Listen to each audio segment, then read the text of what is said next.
Hi friends, welcome to our channel. ఇదే మొదటిసారి అయితే మీరు మా ఛానల్కి రావడం త్వరగా సబ్స్క్రైబ్ చేసుకోండి. ఇంకా చాలా వీడియోస్ నేను లోపల కుప్పలుగా దాచించాం మీకోసం. రీసెంట్ గా రిలీజ్ అయిన మార్టీ సుప్రీం అనే హాలీవుడ్ మూవీ చూడడం జరిగింది. టోటల్ రన్ టైం వచ్చేసి 2 గంటల 30 నిమిషాలు అండ్ బడ్జెట్ వచ్చేసి అప్రాక్సిమేట్లీ $70 మిలియన్ ఉండొచ్చు. మీకు ఆల్రెడీ తెలిసే ఉంటుంది, ఈ మూవీ 1950s లో న్యూయార్క్ కి చెందిన legendary American table tennis player అయిన మార్టీ రీజ్మన్ లైఫ్ నుండి ఇన్స్పైర్ అయి తీశారు. నా మూవీ ఎక్స్పీరియన్స్ చెప్పాలి అంటే నచ్చలేదు, మధ్యలో కొంచెం బోర్ కొట్టింది కూడా. ఎందుకో ఈ వీడియోలో ఎక్స్ప్లెయిన్ చేస్తాను పాజిటివ్స్ అండ్ నెగిటివ్స్ అన్ని. అసలు ప్లాట్ లైన్ ఏంటి అంటే, న్యూయార్క్ లో మార్టీ మోజర్ అనే ఒక అగ్రెసివ్ కుర్రాడు ఉంటాడు. అతనికి టేబుల్ టెన్నిస్ అనే స్పోర్ట్ అంటే బాగా పిచ్చి. చిన్నప్పటి నుండి పేదరికంలో స్ట్రగుల్స్ ని ఫేస్ చేస్తూ పెరగడం వల్ల తన కాన్ఫిడెన్స్ అండ్ స్కిల్స్ ని వాడి money, reputation and powerful people వెనకాల పడుతూ ఉంటాడు ఫేమ్ అండ్ ఈగో కోసం. ఫైనల్ గా తన లైఫ్ లో సక్సెస్ అవ్వగలిగాడా లేదా, తన ఐడెంటిటీ, అంబిషన్ అండ్ కాన్సిక్వెన్సెస్ ఎలా మారాయి అనేది మూవీలో చూస్తాము. పాజిటివ్స్ చెప్పాలి అంటే ఇంట్రెస్టింగ్ ప్రెమిస్ అని చెప్పొచ్చు. Table tennis, ping pong game ని సెంట్రల్ థీమ్ గా పెట్టుకుని ఒక యంగ్ పర్సన్ ఎలా ఎవాల్వ్ అవుతూ వచ్చాడు అనేది డైరెక్టర్ గా చేసింది జాష్ సాఫ్డీ. ఈయన ఇంతకు ముందు 2019 లో వచ్చిన ఆడమ్ శాండ్లర్ మూవీ అయిన అన్కట్ జెమ్స్ అండ్ 2017 లో వచ్చిన Robert Pattinson movie Good Time ని డైరెక్ట్ చేశాడు. బేసిక్ గా ఈ మూవీలో character study, sports and dark కామెడీని బ్లెండ్ చేయడానికి ట్రై చేశారు.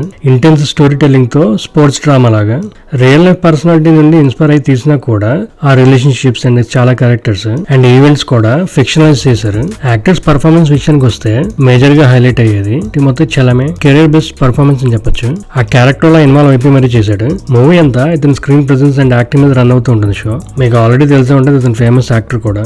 ఇంటర్స్టెల్లార్ మూవీలో చిన్న కుర్రోడ్ టామ్ క్యారెక్టర్ చేశాడు అండ్ లీడ్ క్యారెక్టర్ కి చాలా మూవీస్ లో చేశాడు, లైక్ డ్యూన్ మూవీ సిరీస్. 2024 లో వచ్చిన ఏ కంప్లీట్ అన్నోన్ అండ్ 2023 లో వచ్చిన వాంకా మూవీస్ లో కూడా చేశాడు. తర్వాత డీసెంట్ పర్ఫార్మెన్స్ ఇచ్చింది ఒడెసా అజాయిన్, మార్టీకి చైల్డ్హుడ్ ఫ్రెండ్ అయిన రేషల్ క్యారెక్టర్ లో.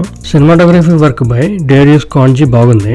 విజువల్స్ అన్ని 1950s టైం పీరియడ్ లో సెట్ అయ్యేలాగా బాగానే క్యాప్చర్ చేశారు. మూవీ 35mm ఫిల్మ్ కెమెరాస్ తో షూట్ చేసినట్టున్నారు. ఆ టెక్స్చర్ అండ్ స్టైల్ కూడా కొంచెం డిఫరెంట్ ఉంటుంది నాస్టాలజిక్ ఫిల్మ్ తీసుకురావడానికి. మ్యూజిక్ బై డానియల్ లోపాటిన్ బాగుంది. ఎక్కడ కూడా మనకి డీవియేటింగ్ గానీ లేదంటే మూవీ టోన్ కి ఇర్రెలవెంట్ గా ఉండదు. బాగానే సింక్ అయింది sound track and score. Negatives చెప్పాలి అంటే movie run time and facing 2.5 గంటలు ఉంది. మధ్యలో చాలా సీన్స్ డ్రాగ్ అవుతూ ఉంటాయి. మనకి ఏంట్రా బాబు ఈ సోది అనే ఫీలింగ్ అయితే వస్తుంది. యూజువల్ గా హాలీవుడ్ మూవీస్ ఇంత రన్ టైం కొంచెం రేర్. ఎడిటర్స్ గా చేసింది రొనాల్డ్ బ్రాన్స్టైన్ అండ్ జాష్ సాఫ్డీ. ఇంకొంచెం బెటర్ వర్క్ చేసి ఉండాల్సింది.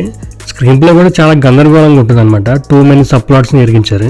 దీనివల్ల ఏమైందంటే చాలా క్యారెక్టర్స్ అండర్ యూటిలైజ్డ్ అనిపిస్తుంది మనకి. లైక్ మార్టీ ఫ్రెండ్ క్యారెక్టర్స్ చేసిన వాళ్ళు కానీ, బిజినెస్ మ్యాన్ రాక్వెల్ క్యారెక్టర్ గానీ అండ్ ప్రీ క్లైమాక్స్ లో వచ్చి చిన్న గ్యాంగ్స్టర్ ఎపిసోడ్ గానీ ఏదో ప్యాచ్ వర్క్ లాగా ఉంటుంది మనకి స్క్రీన్ మీద చూసినప్పుడు.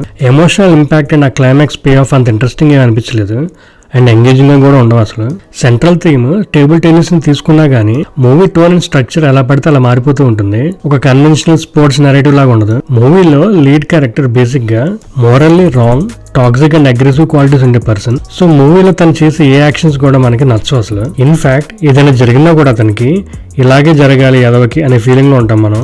యాక్టింగ్ పరంగా అతను ఇన్వాల్వ్ చేశాడు, దాంట్లో ప్రాబ్లం లేదు. సింపుల్ గా చెప్పాలి అంటే society and moral ethics etcetera లాంటి పాయింట్స్ ని కన్సిడర్ చేస్తే ఆ క్యారెక్టర్ కి కనెక్ట్ అవ్వలేం మనం. అలా కాకుండా అర్జున్ రెడ్డి, యానిమల్, పుష్ప లాంటి చాలా మూవీస్ హిట్ అయ్యాయి కదా బ్రో అని అంటే అది ఇంకా ఇండివిజువల్ పర్స్పెక్టివ్స్ ని బట్టి ఉంటుంది. మూవీని ఎంటర్టైన్మెంట్ కోసం చూడాలి, ఇలాంటి లాజిక్స్ ఎందుకు పోయా నీకు అంటే ఈ మూవీలో మార్టీ క్యారెక్టర్ చేసే యాక్షన్స్ దారుణంగా ఉంటాయి మరి స్క్రీన్ మీద. మనం ఎంత పాజిటివ్ గా చూసినా కూడా లీడ్ క్యారెక్టర్ ఎలా ఎవాల్వ్ అవుతూ వచ్చాడు అనేది స్క్రీన్ మీద సరిగ్గా ప్రెజెంట్ చేయలేదు అనిపించింది director. Adult scenes or bad language ఏమైనా ఉన్నాయంటే చాలా ఉన్నాయి అండ్ కిడ్స్ తో చూడలేము. పోస్ట్ క్రెడిట్ సీన్స్ ఏమైనా ఉన్నాయంటే ఏమీ లేవు. ఇదంతా కాదు బ్రో అసలు మూవీ చూడొచ్చా లేదా అంటే, మీకు గనక రీసెంట్ గా వచ్చిన వన్ బ్యాటిల్ ఆఫ్టర్ అనదర్ గానీ 2019 లో వచ్చిన అన్కట్ జెమ్స్ లాంటి రా మూవీస్ నచ్చితే ఈ మూవీ నచ్చొచ్చేమో. అలా కాకుండా sports and gangster drama theme లో ఉండి రేస్ స్క్రీన్ ప్లే తో మంచి యాక్షన్ ఎపిసోడ్స్ ఎక్స్పెక్ట్ చేస్తున్నాము అంటే నచ్చదు. ఈ వీడియోలో చెప్పింది కేవలం నా మూవీ ఎక్స్పీరియన్స్ మాత్రమే. Thanks for watching. Please like, share and subscribe to our channel. అంతేగాక మీ వాల్యుబుల్ సజెషన్స్ ని కామెంట్ సెక్షన్ లో మెన్షన్ చేయండి.